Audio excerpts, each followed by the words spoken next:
Assalamualaikum warahmatullahi wabarakatuh. Bismillah walhamdulillah wassalatu wassalamu ala rasulillah wa ala alihi wa sahbihi wa man wala la hawla wa la quwata illa billah amma ba'du. Kaum muslimin yang dirahmati Allah subhanahu wa ta'ala, mari kita sama-sama mengkaji ilmu akidah sesuai dengan pemahaman para ulama ahlus sunnah wal jamaah secara ilmiah. Karena pada zaman sekarang banyak sekali da'i-da'i atau ustadz-ustadz yang mengklaim sesuai dengan akidah ahlus sunnah wal jamaah ketika membicarakan tentang masalah akidah, tetapi faktanya berdusta atau berbohong karena setelah dikaji dan diteliti, apa yang dinyatakannya terkait masalah akidah tidak sesuai dengan pemahaman para ulama ahlus sunnah wal jamaah. Dan kali ini saya akan membongkar kedunguan seorang dai yang mengklaim sesuai dengan akidah ahlus sunnah wal jamaah ketika dia berbicara tentang hadis yang secara redaksional apabila diterjemahkan bunyinya Allah menciptakan Adam sesuai dengan bentuknya. Apakah pemahaman yang benar tentang hadis innallaha khalaqa Adam ala suratihi? Sungguhnya Allah menciptakan Adam sesuai dengan bentuknya. Ini dibahas oleh para ulama dan ulama ahlus sunnah membahasnya dengan detail dengan masalah ini. Adapun makna innallaha khalaqa Adam ala suratihi, Allah menciptakan Adam sesuai dengan bentuknya, maka dhamir ha di sini ala surati kembali kepada Allah. Allah ciptakan Adam sesuai dengan bentuk Allah. Bukan berarti bentuk yang sama, tetapi kata para ulama sebagaimana Allah memiliki zat, sebagaimana Allah memiliki wajah, sebagaimana Allah memiliki tangan, memiliki mata, Adam pun demikian. Dengan perbedaan antara Allah dengan wajah Adam, dengan perbedaan antara mata Allah dengan mata Adam. Paham? Nah, sebagian ulama salah dalam hal ini dan dibantah oleh para ulama yang lain, seperti mengatakan innallaha khalaqa Adam ala suratihi. Allah menciptakan Adam berdasarkan bentuknya Adam. Dan ini salah. Apakah sebelum Allah menciptakan Adam sudah ada bentuknya Adam? Yang jelas surah diciptakan dulu, ya. Tsumma sawwarnakum dalam Al-Qur'an apa? Coba dalam surat dalam surat Al-A'raf. Surat Al-A'raf ayat 11 kata Allah, "Wa laqad khalaqnakum tsumma sawwarnakum." Kami ciptakan kalian baru membentuk kalian. Berarti pembentukan terjadi setelah apa? Penciptaan. Paham? Wa laqad khalaqnakum tsumma sawwarnakum. Kami menciptakan kalian kemudian, summa ya, pakai summa itu kemudian. Kemudian kami menciptakan bentuk kalian. Berarti bentuk setelah penciptaan. Nah, kalau hadis itu ditafsirkan Allah menciptakan Adam berdasarkan bentuk Adam, berarti bentuk Adam sudah ada sebelum penciptaan. Paham atau tidak? Dan itu salah, batil. Karena pembentukan Adam setelah diciptakan dulu, baru kemudian Allah bentuk. Yang benar Allah menciptakan Adam, makanya mulia karena Allah ciptakan Adam sesuai dengan bentuk Allah Subhanahu wa taala. Berbeda dengan hewan-hewan, tidak. Ya, ada bentuk yang Allah Subhanahu wa taala seperti kemuliaan wajah dan yang lainnya, dan itu menunjukkan kemuliaan Adam alaihissalam, ya. Tapi bagaimanapun wajah Allah berbeda dengan wajah Adam, tangan Allah berbeda dengan tangan Adam, mata Allah berbeda dengan Adam dan yang lainnya. Zat Allah berbeda dengan zat Adam. Ini yang dijelaskan oleh sebagian ulama, wallahu alam bishawab. Dari pernyataan Ustadz Firanda, kita bisa melihat adanya kontradiksi di dalam setiap pernyataannya, di mana di dalam keyakinan seseorang tidak boleh ada kontradiksi, tidak boleh ada ketanakudan. Lalu di mana letak kontradiksinya?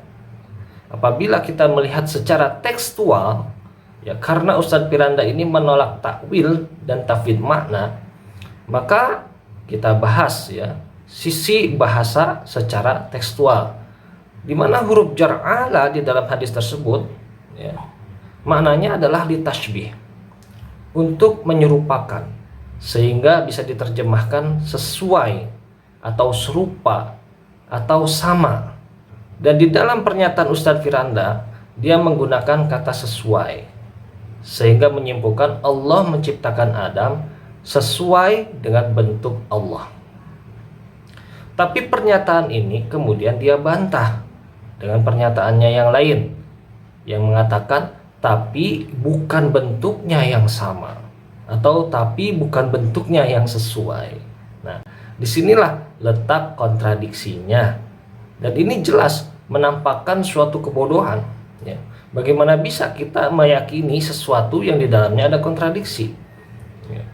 Di awal menyatakan Allah menciptakan Adam sesuai bentuk Allah, kemudian dibatalkan dengan pernyataan ya, yang sesuai bukan bentuknya. Aneh jadinya. Ya. Allah menciptakan Adam serupa dengan bentuk Allah, atau Allah menciptakan Adam sama dengan bentuk Allah, kemudian dibantah ya, yang sama bukan bentuknya. Nah, satu sisi disitulah letak kebodohan dari ajaran Wahabi. Kemudian ada lagi yang lain yang apabila kita bahas dari sisi kata as-surah ya, di mana Wahabi ini seringkali mengatakan bahwasanya mereka tidak mengetahui kaifiah, atau mereka katakan tidak ingin menetapkan kaifiah. Nah, al-kaifiyatu itu kan bahasa Arab. Nah, kaum muslimin harus memahami apa makna dari al-kaifiyah di dalam bahasa Arab, dan kita bisa melihatnya di dalam kamus bahasa Arab. Ya, salah satunya saya akan buka kamus Al-Munawwir yang paling mudah ya untuk difahami oleh orang-orang awam atau pemula yang baru belajar ilmu bahasa Arab. Di dalam kamus Al-Munawwir halaman 1244, di sini nampak jelas ya, al-kaifiyatu itu maknanya adalah as-suratu, corak atau bentuk ya. Jadi kaifiyah itu sendiri adalah as-surah secara tekstual. Nah, ini yang jarang diketahui oleh orang-orang awam atau oleh pengikut Wahabi, sehingga mereka ya terjerumus ke dalam ajaran Ustadz Firanda yang menyimpang dari pemahaman para ulama Ahlus Sunnah wal Jamaah. Ya. Jika tidak mentakwil dan tidak pula mentafid makna, ya, redaksi hadis innallaha khalaqa adama ala suratihi ya, maknanya menjadi innallaha khalaqa adama ada kaifiyatihi ya. Jadi harus dipahami ya. Sekali lagi, apabila tidak mentakwil atau mentafid makna redaksi hadis innallaha khalaqa adama ala suratihi, maknanya menjadi innallaha khalaqa adama ala kaifiyatihi ya. Karena kaifiyah dengan surah itu ya mutarodif ternyata ya. Sehingga apabila diterjemahkan secara tekstualis tanpa takwil maupun tafid makna, sama dengan mengatakan sesungguhnya Allah menciptakan Adam sesuai dengan kaifiyah Allah atau serupa dengan kaifiyah Allah ya. Maha suci Allah dari sifat demikian.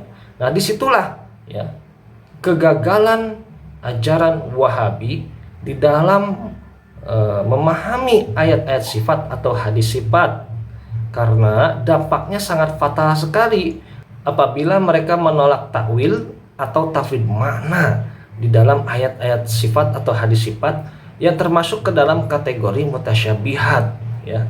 Contohnya ya di sini ya, alih-alih tidak ingin membicarakan kaifiyah, tidak mau menetapkan kaifiyah, malah sebaliknya ya, sehingga menyimpulkan Allah Subhanahu wa taala memiliki kaifiyah yang sesuai dengan kaifiyahnya Nabi Adam, atau Nabi Adam memiliki kaifiyah sesuai dengan kaifiyah zat Allah, Maha suci Allah dari sifat demikian.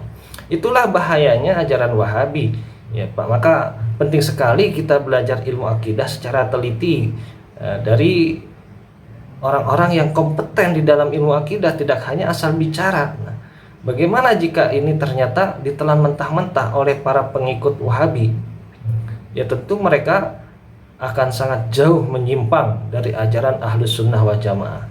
Jadi sekali lagi, hati-hati di dalam mempelajari ilmu akidah.